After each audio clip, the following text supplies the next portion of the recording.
నమస్కారం, welcome to Suman TV. నేను Gitanjali. September 7వ తారీఖున చంద్రగ్రహణం ఏర్పడబోతోంది. ఈ గ్రహణ ప్రభావం ద్వాదశ రాశుల వారిపైన ఎలా పడుతుంది, మరీ ముఖ్యంగా బాగా కలిసి వచ్చేటువంటి రాశులు ఎవరెవరు, వారు ఎలాంటివి, ఇంకా మంచి కోసం ఎలాంటి పరిహారాలు చేసుకోవాలి తెలుసుకుందాం. వివరించేందుకు ప్రస్తుతం మనతో పాటు ఉన్నారు శ్రీచక్రపీఠం వ్యవస్థాపకులు, ప్రముఖ జ్యోతిష్యులు బ్రహ్మశ్రీ ప్రదీప్ జోషి గురువు గారు. వారితో మాట్లాడదాం. గురుగారు నమస్కారం అండి. మరి 4 అదృష్ట రాశులు ఉన్నాయన్నారు. సెప్టెంబర్ 7వ తారీఖున వచ్చేటువంటి చంద్రగ్రహణం మహర్జాతకులను చేస్తుంది అని కూడా అంటున్నారండి. ఎవరు ఆ 4 రాశుల వారు? ఇందులోపల ప్రధానమైనటువంటి రాశి ఏమిటంటే మొట్టమొదటిగా కన్యా రాశి తీసుకుందాం. కన్యా రాశికి ఈ గ్రహణము 6వ స్థానంలో వస్తుంది. 6వ స్థానం అంటే ఏంటంటే శత్రువులు, రోగములు, రుణము, అపశయ్యము, దుఃఖ, పీడ ఇవన్నీ తొలగిపోతాయి కన్యా రాశి వారికి. ఎంత పెద్ద అప్పున్నా సరే ఈ గ్రహణ సమయంలో వచ్చి పూజ చేసుకోండి, మీ రుణాలన్నీ తీరిపోతాయి, అప్పులన్నీ పోతాయి. అప్పులు తీర్చే శక్తి వస్తుంది, విపరీతమైన ధనయోగం కలుగుతుంది. సో అందుకే నేను ఒక 3.5 కోట్లు అప్పు చేసి పెట్టా. గ్రహణం రోజు పూజ చేస్తే 3.5 కోట్లు అప్పు తీరిపోవాలని చెప్పి. సో అట్లా కన్యా రాశి వాడికి పూజ చేసుకుంటే ఈ గ్రహణ సమయంలో చేస్తే ఎంత అప్పున్న అప్పు తీరిపోతుంది అంటారు. అంటే ఆ వ్యాపారంలో ఉంటేనే ఆ శక్తి సామర్థ్యాలు కలుగుతాయి, ఆపర్చునిటీస్ క్రియేట్ అవుతాయి. సో దాన్ని సద్వినియోగం చేసుకోండి. శత్రు బాధ మొత్తం పోతుంది. హోప్ఫుల్లీ ఈసారి శత్రు బాధలు అందరికీ పోవాలి. కాబట్టి శత్రు బాధ, రుణ బాధ, రోగ బాధలు కూడా పోతాయి. కాబట్టి దానికి తగ్గట్టుగా మీరు ప్రయత్నాలు చేసుకోగలిగితే అన్ని సూపర్ ఉంటాయి. సో ఇంకోటి, అకాల మృత్యు దోషం ఏదైనా ఉన్నా కన్యా రాశి వారికి అది కూడా పోతుంది.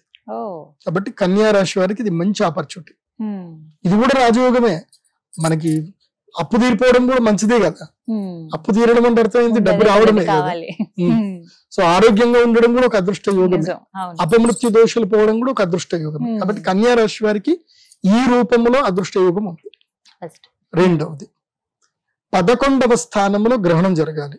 లాభస్థానంలో ఎవరికైతే గ్రహణం జరుగుతుందో ఏకాదశ స్థానంలో, వాళ్ళ జన్మరాశి నుంచి ఏకాదశ స్థానంలో ఉన్నప్పుడు ఎవరికైతే గ్రహణం జరుగుతుందో వాళ్ళ లైఫ్ జింగలాల ఇంకా అద్భుతమైపోతుంది. వాళ్ళ లైఫ్ మారిపోతుంది. వాళ్ళకి ఏంటంటే ఇక లైఫ్ టైం ఆపర్చునిటీ. ఇది అంటే ఆల్ రౌండర్ అనమాట, ఆల్ రౌండ్ ఆపర్చునిటీ. లాభస్థానంలో గ్రహణం జరిగితే ఆల్ రౌండ్ ఆపర్చునిటీ. అది ఎవరికి అని అంటే, అది ఎలా ఉంది అని అంటే, ఇప్పుడు ఉదాహరణకి మీకు ఒక 5 కోట్ల అప్పు ఉంది, మీకు మీరు ఏం కట్టలేకపోతున్నారు. సడన్ గా మీరు ఏదో ఒక 10 రూపాయలు ఇచ్చి లక్కీ లాటరీ తీసుకున్నారు. ఏది 5 కోట్లకే లాటరీ తీసుకున్నారు. మీకు లాటరీ పేలితే ఎలా ఉంటుంది? 5 కోట్ల లాటరీ ఇంకా అది చెప్పలేని పట్టలేని ఆనందం. సేమ్ అదే మేషరాశి వారికి. అబ్బో, వీళ్ళకి 7.5 సంవత్సరాలు ఏలినాటి శని. అందులోపల ఆల్మోస్ట్ ఈ సెప్టెంబర్ 7th కి 4 నెలలు అయిపోతాయి. ఎందుకోసం అంటే ఏప్రిల్ నుంచే కదా వాళ్ళకి స్టార్ట్ అయింది ఏలినాటి శని. ఏప్రిల్, మే, జూన్, జూలై, ఆగస్టు 5 నెలలు అయిపోయింది. ఇంకా ఎన్ని సంవత్సరాలు ఉందంటే ఆల్మోస్ట్ 7 సంవత్సరాల 1 నెల రోజులు ఉంటుంది. ఇది ఏలినాటి శని. ఈ గ్రహణం గనక వీళ్ళకి లక్కీగా వీళ్ళు వచ్చి ఈ గ్రహణ పూజ చేసుకుంటే ఈ 7 సంవత్సరాల్లో శని ఏదైతే బాధ పెట్టాలనుకుంటాడో అది బాధ పెట్టకుండా వీళ్ళు ప్రొటెక్షన్ క్రియేట్ చేసుకోవచ్చు. వీళ్ళకి ప్రత్యేకంగా కృష్ణ స్ఫటికమాల ఇస్తాను నేను. వీళ్ళకి ప్రత్యేకంగా కృష్ణ స్ఫటికమాల ఉంటుంది. మేషరాశి వాళ్ళైతే 10 రూపాయల లాటరీ టికెట్ కొనుక్కోండి, మిస్ చేసుకోండి. ఎందుకోసం అంటే 7.5 సంవత్సరాల ఏలినాటి శని లోపల మీరు ఈ చంద్రగ్రహణ సమయంలో భగవత్ శక్తిని, అమ్మవారిని ఆరాధన చేసి అనుగ్రహం పొందారు అంటే మాత్రం, ఆ కృష్ణ స్ఫటికమాల నేను ఇచ్చింది మెడలో వేసుకుంటే మాత్రం మీరు ప్రొటెక్షన్ లో పడ్డట్టే. ఇంకా లక్ కమ్ ప్రొటెక్షన్ రెండూ వస్తాయి మీకు. కాబట్టి ఇదైతే మేషరాశి వారికి అయితే ఆపర్చునిటీ. ఇది మీనరాశికి గాని, మేషరాశికి గాని, కుంభరాశికి గాని ఈ ముగ్గురికి ఏలినాటి శని ఉంది. ఈ ముగ్గురికి ఇది మంచి ఆపర్చునిటీ. ఇది మాత్రం మీరు మిస్ చేసుకోవద్దు. మేషరాశికి లాభాలు కలుగుతాయి, మంచిది. తర్వాత వృషభ రాశి, దశమ స్థానంలో గనక గ్రహణం జరుగుతుంది. దశమ స్థానంలో గ్రహణం జరుగుతుంది కాబట్టి వృషభ రాశి వారికి చాలా మంచిది. వృషభ రాశి వారికి దశమ స్థానంలో జరుగుతుంది కాబట్టి వీళ్ళకి రాజ్య లాభం ఉంటుంది, ఉద్యోగ లాభం ఉంటుంది. ముఖ్యంగా రాజకీయ నాయకులు, ఎందుకోసమంటే సెప్టెంబర్ 7 తర్వాత ఈసారి నాకు తెలిసి దసరా దీపావళి మూమెంట్ అంతా కూడా ఎలక్షన్సే ఉంటాయి సార్. మోస్ట్లీ లోకల్ ఎలక్షన్స్ వస్తాయి. ఇప్పుడు sarpanch elections, municipal elections, ZPTC elections వచ్చే అవకాశం ఉంది. వృషభ రాశిలో పుట్టిండి మీరు రాజయోగం రావాలి అనుకుంటే ఈ గ్రహణంకి వచ్చి కూర్చోండి. ఎంత 18,000 కన్నా ఎక్కువ తీసుకోం మేము, ఓన్లీ 18,000. ఒక్కళ్ళకి 18,000. ఎంతమంది అయినా రాండి, ఈసారి 18,000. నో కిందికి మీదికి ఏం లేదు, ఓన్లీ 18,000. సో 18,000 పెట్టి కూర్చోండి, యాగం చేసుకోండి. ఏమో మీ అదృష్టం మంచిగా ఉంది, ఆ గ్రహణం అమ్మ అనుగ్రహం కలిగితే రాజయోగం వచ్చేస్తుంది. రాజ్యస్థానములో గ్రహణం జరుగుతుంది. ఎట్లాగో వృషభ రాశి వారికి ఈసారి అదృష్టమే ఉంది, ఈ సంవత్సరం అంతా అదృష్టం ఉంది. సో ఆ అదృష్టం కాస్త ఇంకా సిద్ధించే అవకాశం ఉంటుంది ఈ గ్రహణంలో. సో మేష, వృషభ, కన్య, ఇంకొక రాశి ఉంది. ఇక 3వ స్థానము అంటే గ్రహణం తమ జన్మస్థానము నుంచి గ్రహణం 3వ స్థానంలో గనక జరిగితే ధైర్య స్థానంలో గ్రహణం జరిగింది అనుకోండి, వాళ్ళకి ఇంకా ధైర్యమే, అద్భుతం. ఇంకా వాళ్ళకి ధనస్సు రాశి వాళ్ళకి అదేమవుతుంది అనంటే, ఈ రాహుగ్రహం నుంచి మనము క్యాలిక్యులేషన్ వేసుకొని వస్తే, అంటే కుంభరాశి నుంచి మనం క్యాలిక్యులేషన్ వేసుకొస్తుంటే 11వ స్థానం అవుతుంది ధనుస్సు రాశి. ధనుస్సు రాశి నుంచి గ్రహణ స్థానం క్యాలిక్యులేషన్ చేస్తే 3 అవుతుంది, 3 11 అవుతుంది.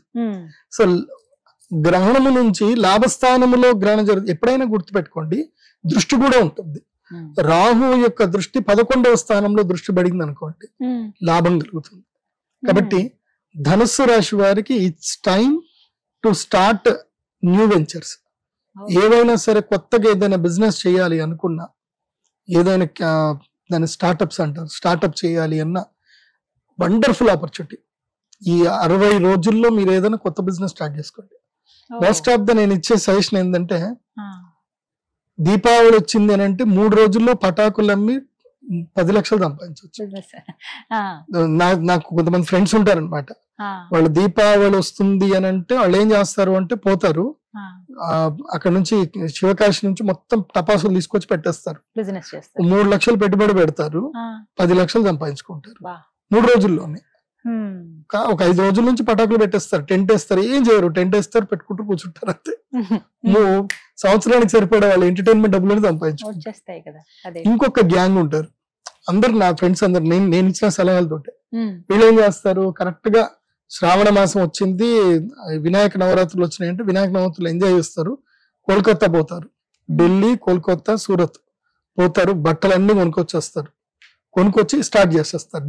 ఇంకేంది, దసరా స్టార్ట్ అయిందంటే కొత్త బట్టలే కదా, దసరా దీపావళి కొత్త బట్టలు. వెళ్ళి 50 రూపాయలకి జీన్స్ ప్యాంట్ కొనుక్కొస్తారు, దాన్ని 400 రూపాయలకి అమ్ముతారు. 100 రూపాయలకి టీ షర్ట్ కొంటారు, బ్రాండ్ టీ షర్ట్స్ 100 రూపాయలకు కొంటారు, 600, 800, 1000 రూపాయలకి అమ్ముతారు. మంచి వ్యాపారం చేసుకుంటారు వాళ్ళు. 15 రోజుల లోపలనే 10 లక్షలు పెట్టుబడి పెడతారు, 1 కోటి రూపాయలు సంపాదించుకుంటారు. సో నేను ధనుసు రాశి వాళ్ళకి అందరికీ చెప్తున్నా ఇది. ఎందుకోసం అంటే ప్రదీప్ జోషి ఇంటర్వ్యూ చూస్తే కొంచెం లాభం ఉండాలి, ఐడియాలు రావాలి, ఉచితంగా సలహాలు ఇస్తాను కాబట్టి ఇది సద్వినియోగం చేసుకోండి. ఇలా ఇవి షార్ట్ టర్మ్ బిజినెస్, ఇవన్నీ కూడా ఉద్యోగాలు చేసే వాళ్ళు పాపం వాళ్ళ జీవితంలో ఏం చేయలేరు, డబ్బులు కూడా పెట్టుకుని షార్ట్ టర్మ్ లో పెట్టుబడి పెట్టి లాభాలు తీస్తారు. కాబట్టి ధనుసు రాశి వారికి ఇది ధైర్య స్థానంలో జరుగుతుంది కాబట్టి మంచి ఆపచ్చు, వాళ్ళకి కూడా మంచి లాభాలు. కాబట్టి ఈ 4 రాశులకి యోగం మంచిది. మొత్తం మీద సెప్టెంబర్ 7వ తారీఖున వస్తున్నటువంటి చంద్రగ్రహణం రోజు ఈ 4 రాశుల వారికి చాలా బాగుంటుందని అంటారు. ధన్యవాదాలు గురుగారు, నమస్కారం. శ్రీమాత్రే.